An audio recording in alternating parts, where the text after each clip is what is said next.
Okay, so we've had a chat about motivation, and you found your motivation. You've discovered a motivation that's based outside yourself, that's about giving, it's about love, it's about the people around you, and this is what forms the basis and the backbone of developing discipline. And discipline is something that you can develop and you can learn. And I'm actually very lucky and very thankful that I studied classical music when I was very young. Now, there are all sorts of, to my mind, um, negative psychological impacts that studying classical music very young in an extremely old school disciplined way can have, such as never ever being good enough. But that's side issues. What I am very thankful for getting from studying classical music is a very strong sense of discipline and the ability to discipline myself.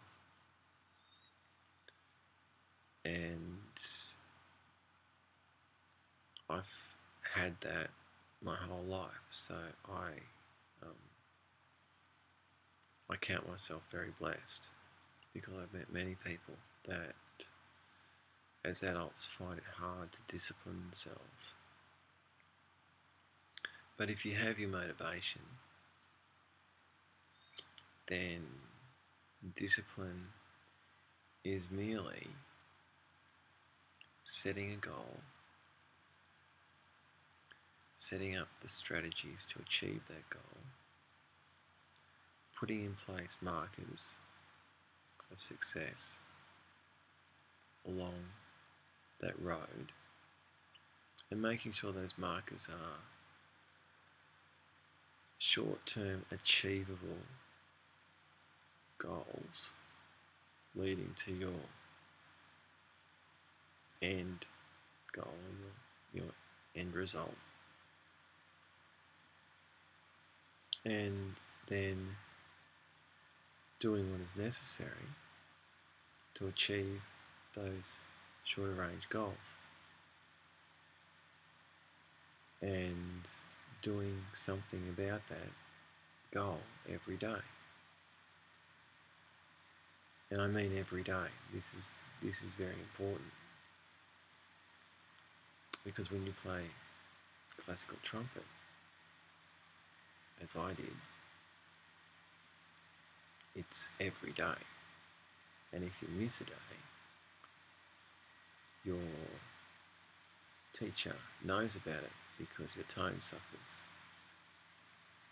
So when I was at the conservatorium, I was playing my horn in some capacity up to 8 hours every day.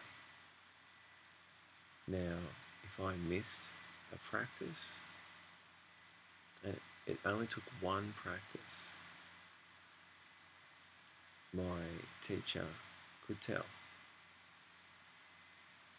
So that's discipline. That's completely over the top discipline, but discipline nevertheless. And I found that if you want to achieve something, then you need to be doing something about that every day. Sometimes it's only a little thing. You'll notice from my stats that at the moment, while I'm on my water fast and my physical capacity is rising and falling, that I have very small, limited goals with what I want to achieve. But I'm attempting, and sometimes I'm not achieving it. I'm attempting to do a little bit of all my strategies every day, which is at the moment meditation, my 5 rights, my walking exercise, making sure my liquid intake is at least 3 litres, trying to ensure I get enough sleep. And now that I'm back at work, already I'm finding that the energy it's taking at work is actually affecting my ability to fulfill some of these things. For instance, today I only achieved one session of my exercises for the day. Now this is part of the process. Sometimes you achieve everything you want to achieve, and sometimes you don't, and you just accept that and move on. I find another thing a lot of people do is they beat themselves up and they feel guilty. Now, guilt is a completely useless emotion. We all feel it, but it's useless. It does no positive thing for you. So as soon as I feel myself feeling guilty about today, just notice that I'm feeling guilty and go, alright, fine. I don't need to feel guilty anymore. Let it go. So that's another key thing, because guilt will stop you doing things. You'll feel guilty, you'll beat yourself up. Then what flows from that is, I'm not going to achieve this. Then what flows from that is, well, why bother anyway? And suddenly you're not doing any of the things that you set out to do. So part of discipline is actually allowing for daily failures, because you're not going to achieve anything without failures along the way, and sometimes they're very small and sometimes they're spectacular. But either way, you have to allow for failure, because it's part of the process of success. And if you do not allow yourself to fail, you're also not going to allow yourself to succeed. So that's a really important part of discipline. But yeah, let's get back to the everyday thing. As you can see from what I'm doing, I set myself some small daily goals. Now, another part of my discipline, of my achieving my discipline, is I write down all those statistics that you see I'm putting up in the blog. I write them down in the book, and that's keeping me accountable to myself. I can see how I'm progressing, and certainly putting it up on a public blog is making me hugely accountable, and I'm finding this blog a massive help to my discipline. Now, I'm not suggesting you all public blogs up for everything you're doing, but look, it's working for me. So make yourself accountable. Maybe just find a friend, a spouse, somebody close to you to be accountable to. There's a whole industry based on this called life coaches.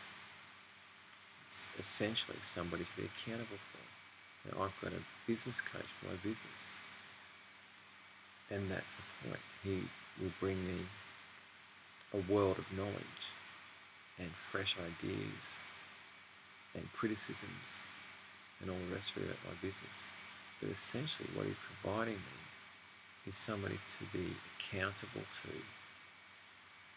for the way I'm running my business and the decisions that I'm making. So that's another huge part of being disciplined. Find ways to become accountable. Hard ways. What hard, what I mean by that is absolutely real, solid evidence. Write things down. Tell somebody else and be accountable to them for your actions. And okay, it's up to 10 minutes. Action. That's That's the word. That's the key word. So stop. We'll have another discussion about that word.